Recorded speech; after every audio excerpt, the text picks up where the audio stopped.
When my son's girlfriend told him to put me in a nursing home, I was standing 10 feet away with a pie in my hands. 3 days later, I was supposed to sign $47 million directly into his name. Neither of them knew that. And if you had seen the smile on my face when I walked back into that dining room, you never would have guessed I was seconds away from changing both their lives. My name is Ray Holloway. I'm 62 years old, and I live in Scottsdale, Arizona, in the same house my wife and I bought back when this part of the neighborhood still had more dirt than pavement. People see the house now and assume I've always had money. That part always makes me laugh. I built my life the hard way, roofing in July heat that felt like God had lowered the sun just to punish Arizona, framing houses with split knuckles, sleeping 4 hours a night, taking every ugly, unprofitable contract nobody else wanted until one day, the ugly jobs turned into subdivisions, and the subdivisions turned into shopping centers, and the shopping centers turned into a company with my name on the side of the trucks, Holloway Development Group. By the time I turned 60, I had more money than I ever planned on having, and fewer people to spend it on than I ever expected. My wife, Linda, died 7 years ago. Ovarian cancer, fast and cruel, the kind that steals a person in pieces while you stand there helpless, pretending your optimism is medicine. After that, it was just me and my son, Evan. Evan is 37, smart, good heart, too good, maybe. The kind of man who always thinks one more conversation can fix a bad situation. The kind of man who mistakes patience for strength and misses the moment patience turns into surrender.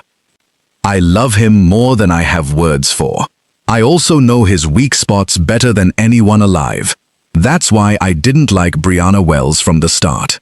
Not because she was pretty, never scared me.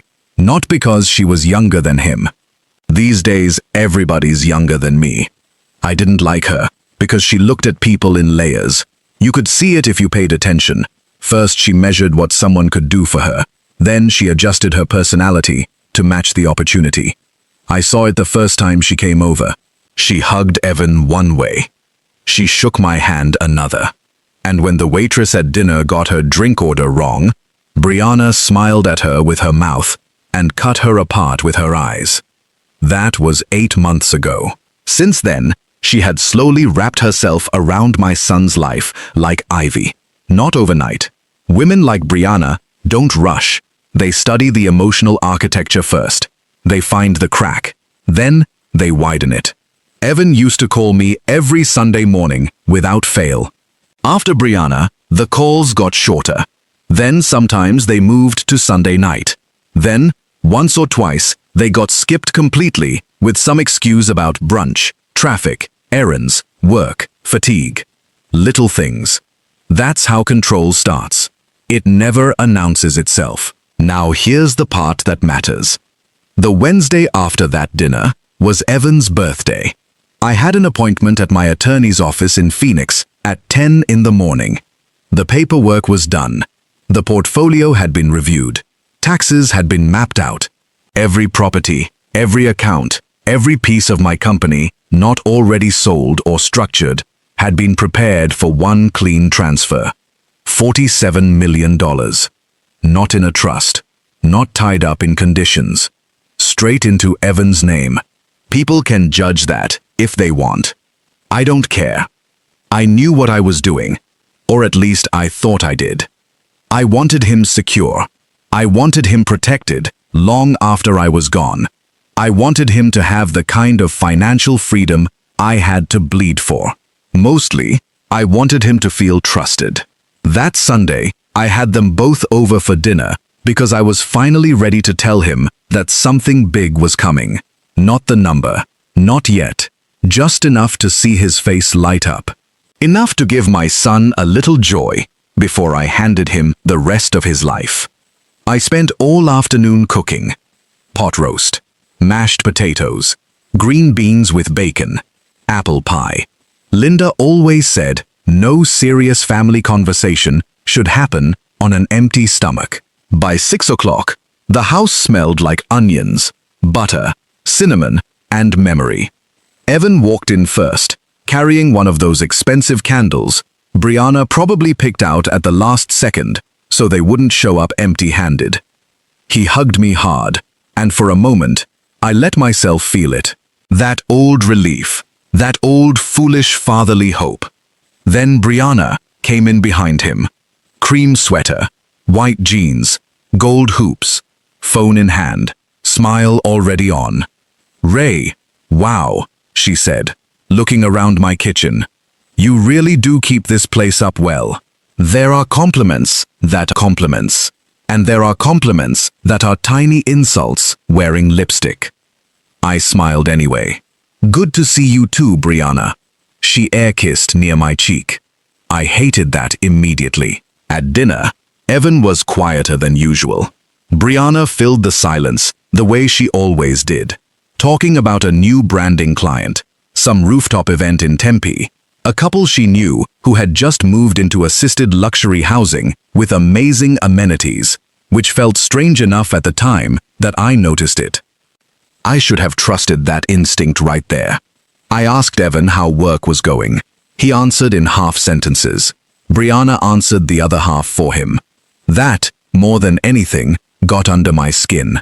A man should be allowed to finish his own thoughts. Halfway through dinner, I reached for the gravy boat, and my hand slipped on the handle. A little gravy spilled onto the tablecloth, and a drop hit Brianna's sleeve. Not even a stain, barely a splash. I grabbed my napkin. "Sorry about that." She let out a tight little laugh. "It's okay." Not okay. I could see the shift in her face. Not anger, exactly. Opportunity. Evan stood to help me clean it, but Brianna touched his wrist and said, "No, let your dad sit." "I've got it. Your dad. Not Ray, not him, not anything human. Your dad, like I was already an issue to be managed." I sat back down because I wanted to see where she was taking this. That was my mistake. After dinner, I went into the kitchen to get the pie.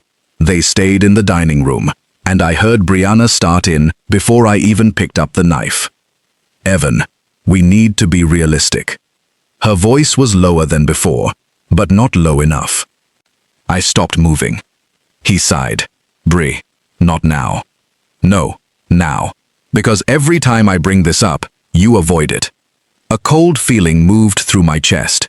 Not fear exactly. Something harder. The feeling you get right before impact. She kept going. "Your father is becoming a burden." I don't know what part of that sentence hurt more. The word burden, or the casual way she said it, like she was talking about a subscription they needed to cancel. Evan didn't answer. That silence was louder than anything she said next. He's alone in a house that's too big for him. He's dropping things. He gets confused. He needs help, and you know it. This is exactly how it starts.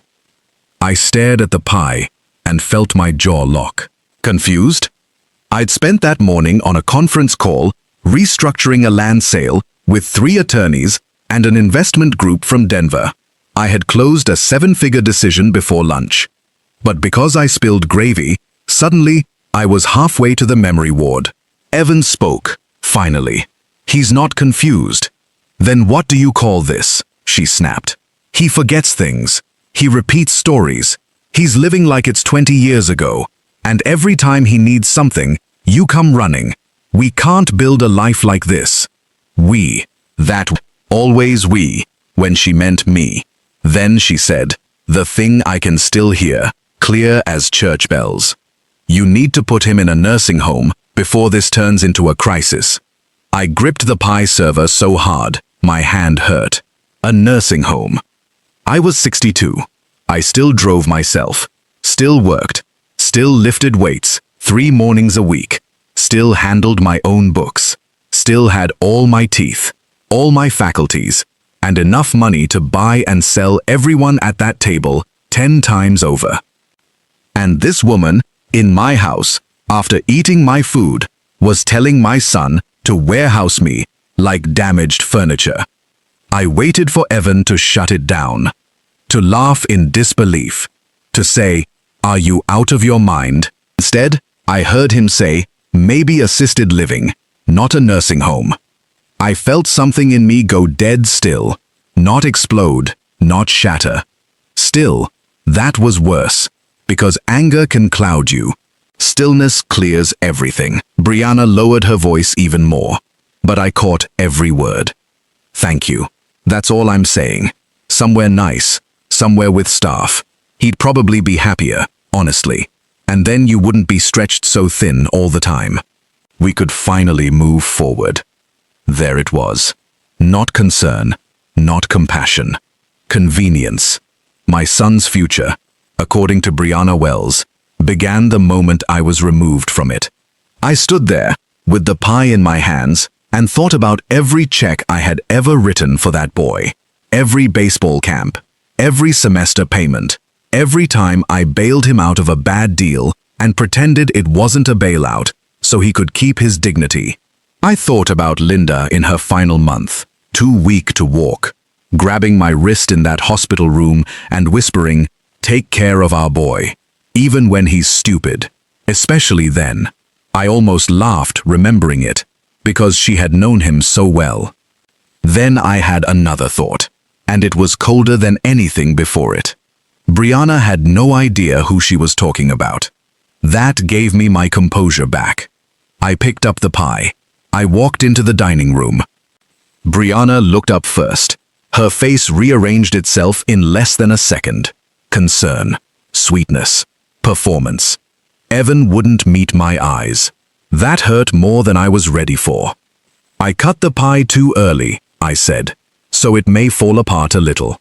"Looks amazing," Brianna said. "All syrup and teeth." I set the pie down and served them both. Nobody mentioned the conversation. Not right away. That's the thing about betrayal. It almost always expects you to help it pretend. We ate in a silence so loaded, you could have struck a match on it. Then Evan cleared his throat. "Dad," he said, staring at his fork, "Brianna and I have been talking, and maybe it's time to look at some options for extra support. Just to make sure you're okay." Support. That soft modern word people use when they want to control your life without sounding cruel. I looked at my son. Really looked at him. He looked ashamed, but he still said it. That mattered. Brianna reached over and touched my hand like I was a nervous patient waiting for lab results. "It would only be because we care about you, Ray." I turned my hand over and gently removed hers. Then I smiled, not because I was forgiving them, because I had suddenly become very calm. "Excuse me," I said. "I need to make a quick call." I stood, took my phone from the counter, and walked into my office at the back of the house.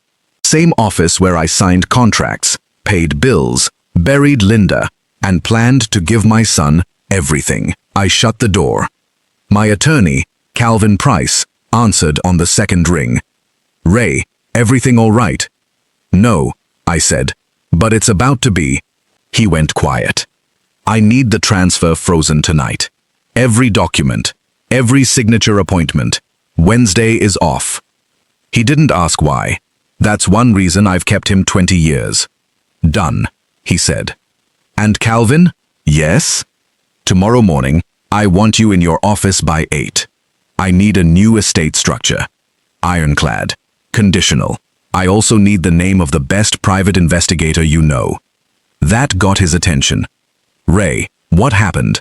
I looked through the glass pane in my office door. From where I stood, I could see only part of the dining room. Evan's shoulder, Brianna's hair. The woman was probably smiling right then, thinking she had just nudged an old man one step closer to disappearing. I lowered my voice. I said, "Is that my son brought a vulture into my house, and I nearly rewarded him for it." Then I ended the call. I stood there for another few seconds, phone still in my hand, listening to the faint clink of forks in the next room. They had no idea. Not about the money, not about the call, not about the fact that by the time I opened that office door, The future they thought they were pushing me toward had already been buried. I took one breath, then another, and walked back to the table, wearing the same calm smile that had gotten me through funerals, bankruptcies, lawsuits, and nights I thought would finish me. Brianna looked up and said, "Everything okay?" I sat down. "Oh yes," I said. "I just made a small change." Evan finally met my eyes. And for the first time all night, I think he understood something had shifted. He just didn't understand how much. Not yet. I didn't sleep that night. Not because I was angry. Anger would have been easier. Anger burns and then it fades, and you wake up wondering if you overreacted. This was something else. This was clarity. I sat in my office until 2 in the morning, looking at photographs. Linda, on our wedding day, 26 years old, and laughing at something I said, right before the shutter clicked. Evan at 8, missing his front teeth, holding a fish he caught at Lake Pleasant like it was a trophy. The 3 of us at Christmas, the year before she got sick, none of us knowing it was the last good one. I thought about what Linda would say if she had heard that conversation. She wouldn't have cried. Linda was not a crier. She would have gotten quiet. Then she would have looked at me with those sharp brown eyes and said, "Raymond, you know what needs to happen." And I did. By morning, I had a plan. Not revenge exactly. Revenge is sloppy. Revenge is emotion with no direction. This was something more surgical. I was going to find out exactly who Brianna Wells really was. I was going to let her dig her own grave, and then I was going to hand her the shovel and watch her climb in. But first, I had a meeting. Calvin Price had an office in downtown Phoenix, 14th floor, with a view of Camelback Mountain that probably added 30% to his hourly rate. I didn't care. The man had kept my business clean through 3 recessions and a lawsuit that would have buried someone less careful. I trusted him the way you trust a surgeon. Not warmly. Completely. He was waiting when I walked in at 8:15. "You look like you slept in your truck," he said. "Close," I said. "My desk chair." He gestured for me to sit. His assistant brought coffee. I didn't touch it. "Tell me what happened," Calvin said. So, I told him. All of it. The dinner. The overheard conversation. The word burden. My son's silence. The slow, creeping realization that the woman Evan had brought into his life was not just difficult or annoying or high maintenance, but something worse. Something deliberate. When I finished, Calvin leaned back in his chair and let out a long breath. "You were 3 days away from signing over $47 million, he said. "I know. With no conditions, no trust structure, no protective provisions. I know." He shook his head slowly. "Ray, if you had gone through with that, and Evan married this woman, and things went sideways, she could have taken half of everything you built, maybe more." I stared at the mountain through the window. "That's why I called you," I said. Calvin opened a drawer and pulled out a legal pad. "All right," he said. "Let's talk about what you want to do." For the next 2 hours, we built a new structure. The money would still go to Evan eventually. I wasn't cutting him out. That was never the point. He was still my son, and I still loved him, even if that love now came wrapped in disappointment so thick I could barely breathe through it. But the transfer would no longer be unconditional. We created a trust with provisions. Evan would receive income from the assets, but full control would only pass to him under specific circumstances. He had to work for a minimum of 3 years with my foundation, which helped first-generation tradespeople start their own businesses. He had to complete a financial literacy program. He had to sign a prenuptial agreement before any marriage, reviewed and approved by the Trust's Oversight Board. And if he tried to transfer, gift, or liquidate major assets to a spouse or partner without board approval, the Trust would lock down entirely and redirect to charity. It was protective. It was hard. And it was necessary. Calvin finished writing and looked up. "This will hold," he said. "But Ray, I have to ask, what are you going to do about the woman?" That was when I told him about the second part of the plan. He gave me the name of a private investigator, Diana Rowe, former FBI, based out of Tempe, specialized in financial fraud, background verification, and what she called relationship due diligence, which apparently was a booming business among wealthy families who had learned the hard way that love is blind, but prenups require evidence. I called her from Calvin's parking lot. She answered like someone who had already been awake for hours. "This is Diana. My name is Ray Holloway. Calvin Price gave me your number." "I know who you are," she said. "Calvin texted me 20 minutes ago. He said you'd be calling and that I should clear my afternoon." I liked her already. We met at a coffee shop near Tempe Town Lake. She was in her early 50s, gray-streaked hair pulled back, no makeup, sharp eyes that looked like they had seen every lie a person could tell and had stopped being surprised a long time ago. I told her about Brianna. She listened without interrupting. When I finished, she pulled out a small notebook and wrote something down. "Brianna Wells," she said, 33, lives in Scottsdale, marketing consultant, active on social media, dating your son for 8 months.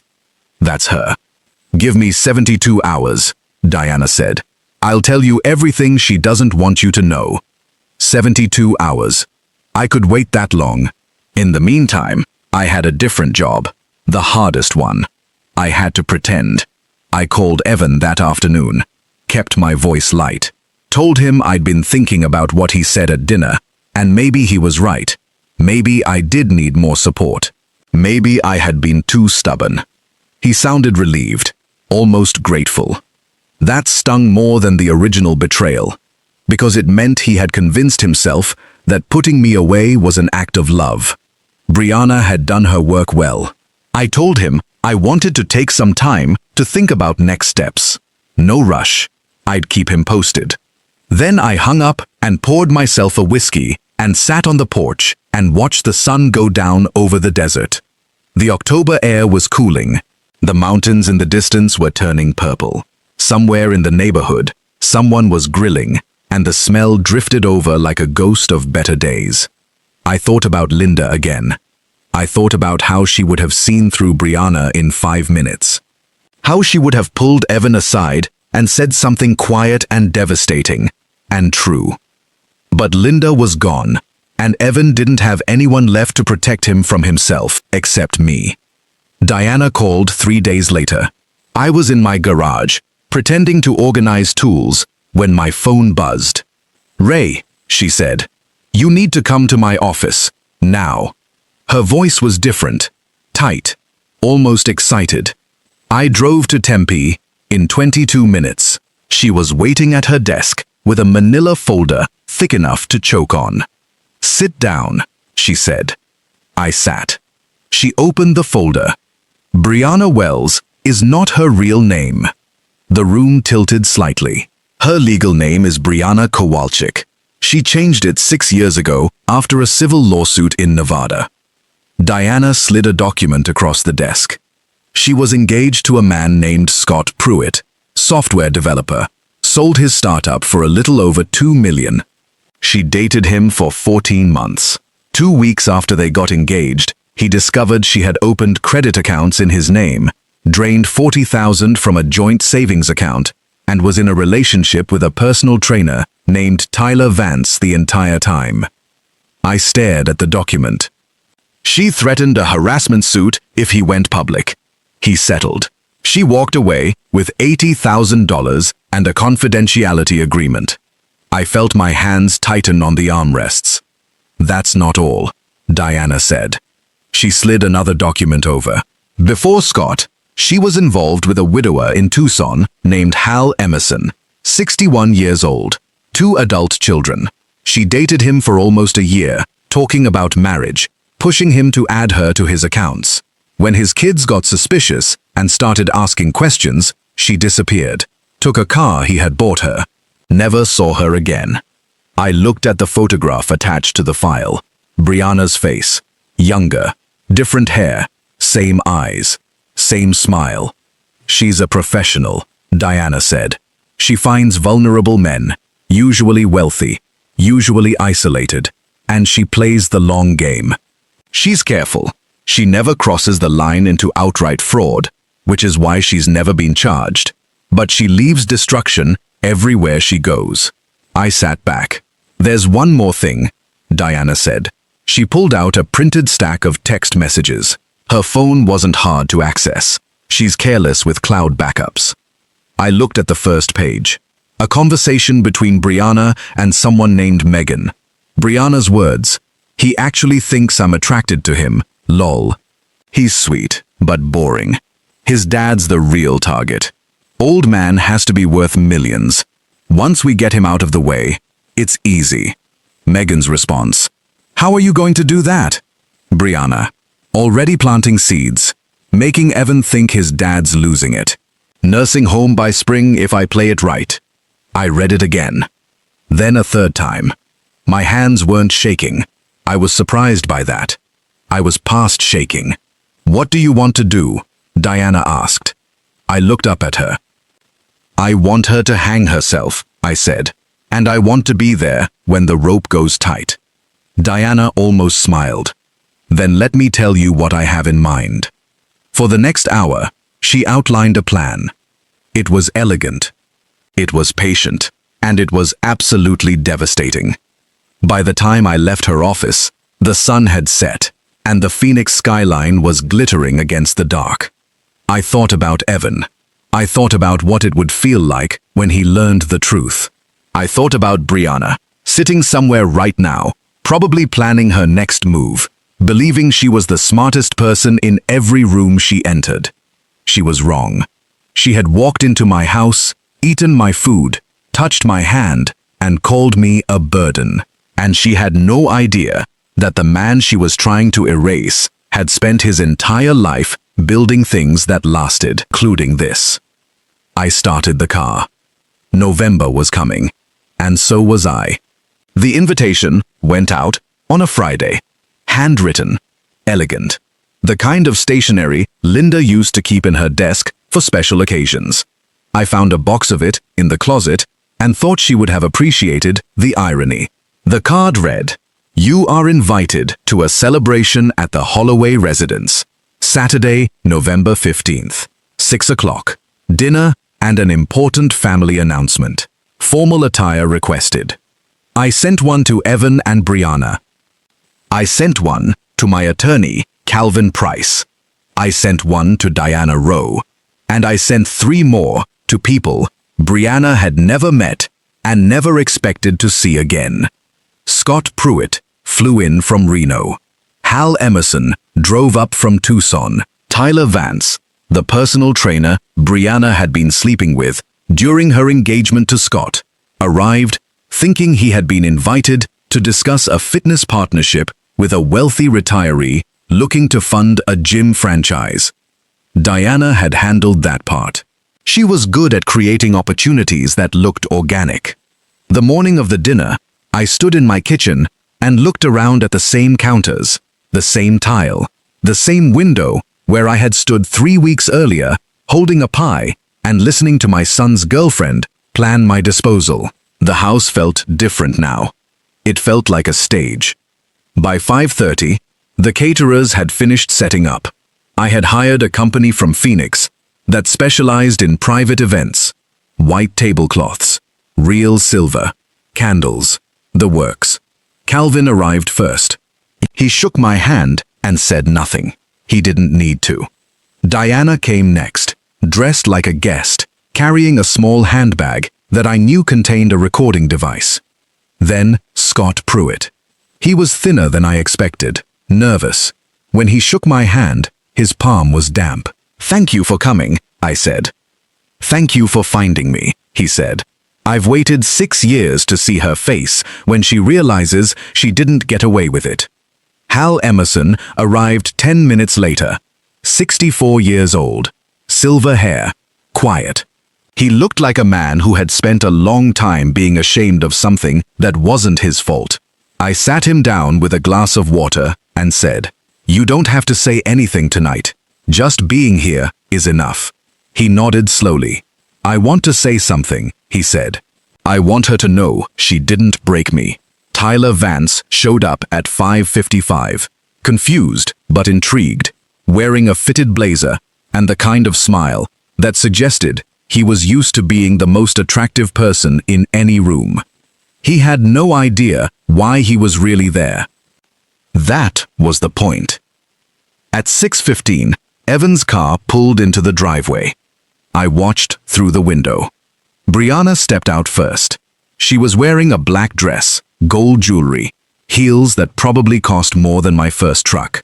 She looked around at the other cars in the driveway, and I saw her pause. She didn't recognize them yet. But something in her posture shifted. Evan came around and took her hand. He looked uncomfortable, the way he always did at formal events. He was wearing the tie I had given him for his 30th birthday. That small detail hit me harder than I expected.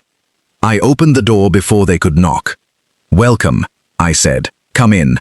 Brianna smiled, that same performance smile, that same tilt of the head. "Ray, this is beautiful," she said, looking at the dining room. "You really went all out." "Special occasion," I said. "Please, have a seat." They walked into the dining room. Brianna saw Scott Pruitt first. She stopped so suddenly that Evan almost walked into her.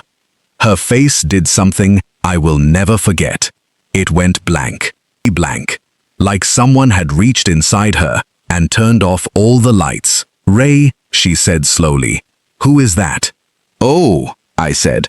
"That's Scott, an old friend, and that's Hal over there. And you might remember Tyler from your gym days." Tyler looked up at the sound of his name. Then he saw Brianna, and his face shifted from confusion to recognition to something colder. "Bri," he said. "What the hell?" Evan looked at Brianna, then at Tyler, then at me. "Dad, what's going on?" I gestured toward the table. "Please sit down, son. I have a few things to share with everyone tonight." The next 3 minutes were the longest of my life. Brianna tried to leave. She grabbed Evan's arm and said something about feeling sick, about needing air, about this being inappropriate. Evan hesitated. I could see the conflict on his face. Calvin stood and said calmly, "I would advise everyone to stay. What Mr. Holloway has to share is relevant to all parties present." Brianna looked at Calvin, then at Diana, then at me. She knew. I don't know how, but in that moment, she knew the game was over. She sat down. I remained standing. 3 weeks ago, I said, I invited my son and his girlfriend to dinner. I was going to tell him that in 3 days, I would be signing my entire estate over to him. $47 million. No conditions. A gift of total trust. Evan's face went white. Brianna's went whiter. After dinner, I continued. I went to the kitchen to get dessert. And I heard a conversation I was not meant to hear. I looked directly at Brianna. "You called me a burden. You told my son to put me in a nursing home. You said I was in the way of your future." Evan turned to Brianna. "Bri, what is he talking about?" She opened her mouth, but nothing came out. I thought at first this was just cruelty.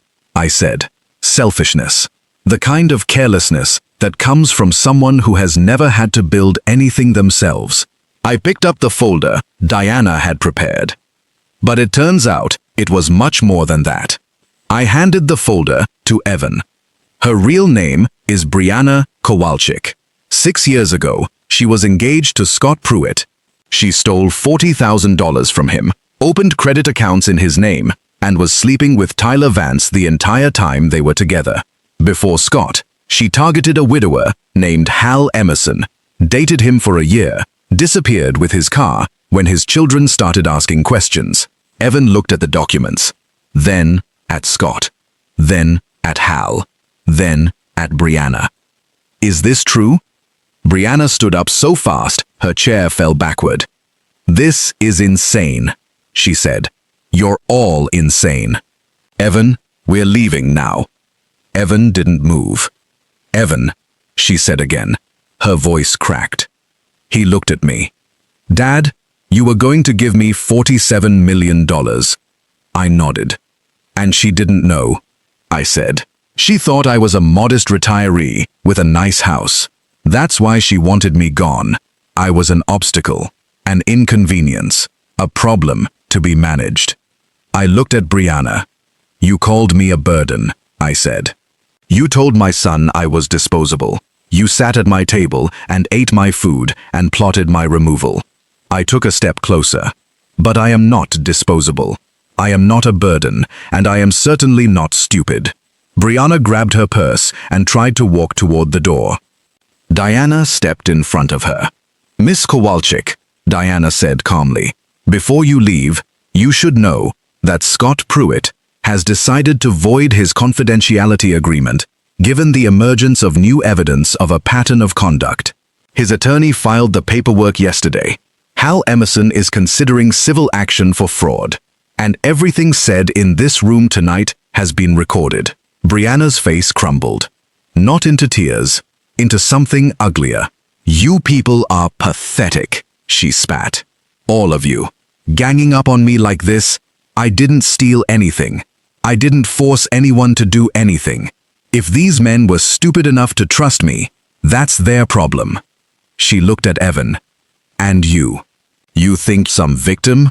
You were boring. Your father was worse. I was the best thing that ever happened to you, and you'll realize that when I'm gone." Evan stared at her for a long moment. Then he said, quietly, "Get out." Brianna grabbed her purse and walked out the front door. Nobody followed her.